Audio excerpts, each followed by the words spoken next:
Business News will say hello to, yes, our business editor, Yuka Roy. Great to see you as always. As the AI race heats up, the EU's ordered Meta to reopen WhatsApp to chatbots developed by rivals. Well, Mark, the European Commission has issued a rare interim measure against Meta, demanding the tech giant give AI assistants such as ChatGPT and Claude free access to WhatsApp within 5 working days while it completes an antitrust investigation into the company. It's only the second time the EU has used the emergency power in 2 decades. Camille Knight explains. The EU is forcing Meta to open the door to WhatsApp, and Meta isn't happy about it. The European Commission has ordered the tech giant to allow rival AI chatbots access to WhatsApp's business platform for free, while it investigates whether Meta broke EU competition rules by locking them out.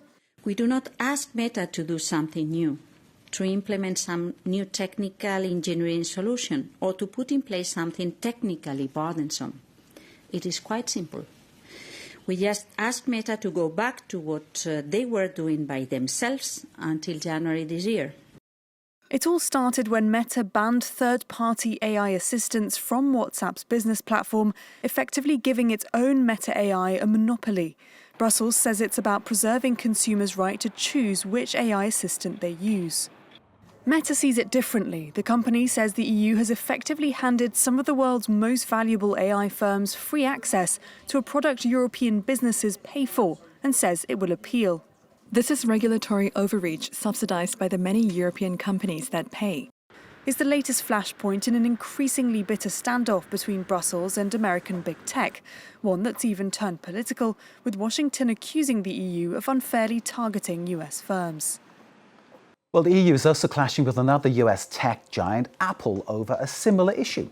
Well, Mark, Apple unveiled a long-awaited update to its voice assistant Siri on Monday that's powered by AI. It's a major attempt by Apple to revive Siri, which had lagged behind rivals like OpenAI's ChatGPT and Google's Gemini. But the company said it was not rolling it out in Europe because of the EU's strict regulations set under the Digital Marketing Act, or DMA.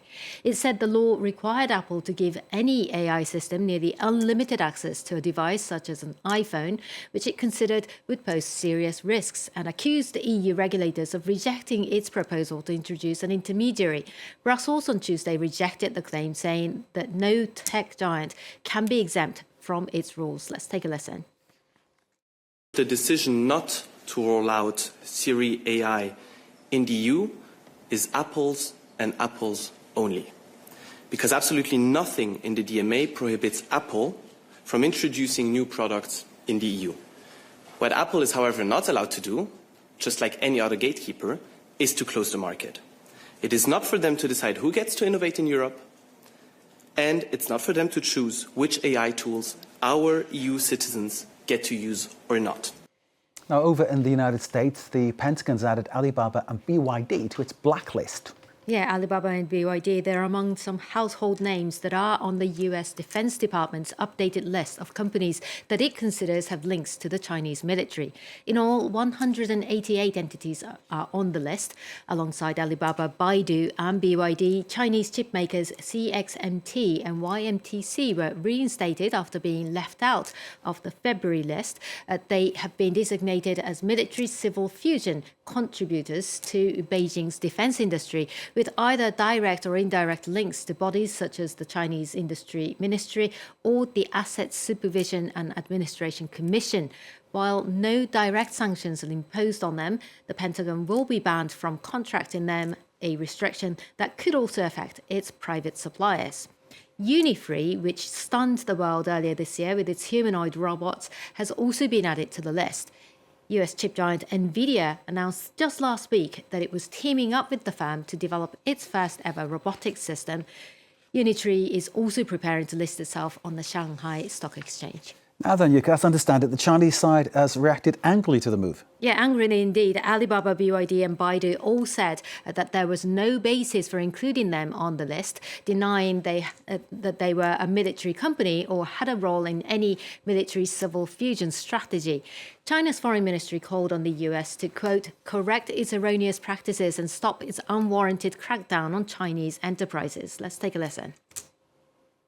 China has consistently and firmly opposed the United States' generalization of the concept of national security, its creation of discriminatory lists under various designation, and its unreasonable suppression of Chinese companies. China will take necessary measures to firmly safeguard the legitimate rights and interests of Chinese companies. So you could tell us, how are the markets? But global stocks mostly fell this Tuesday. In Europe, London's FTSE 100 hit its lowest since mid-May, weighed down by banking majors HSBC and Standard Chartered. Frankfurt's DAX fell 0.75%, while Paris's CAC 40 ended the day flat, as you can see. In the United States, the Dow Jones has clawed back into positive territory, but the S&P 500 and the Nasdaq are falling significantly, though they've recovered from sharp losses earlier in the day. Oil prices fell significantly after US President Donald Trump insisted a deal with Iran was within days, although they started climbing back up from the day's low as the downing of a US Army helicopter near the Strait of Hormuz has added another uncertainty. Reports that Kuwait was sending at least 4 million barrels of crude to Asia for the first time since the start of the Iran war also moved crude prices.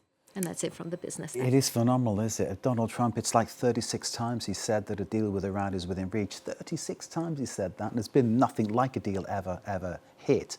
And when you hear about the Houthis becoming more involved in the conflict and the Red Sea route for exportation of oil, gas closing down as well, it kind of hints that things might be about to even get more difficult, doesn't it?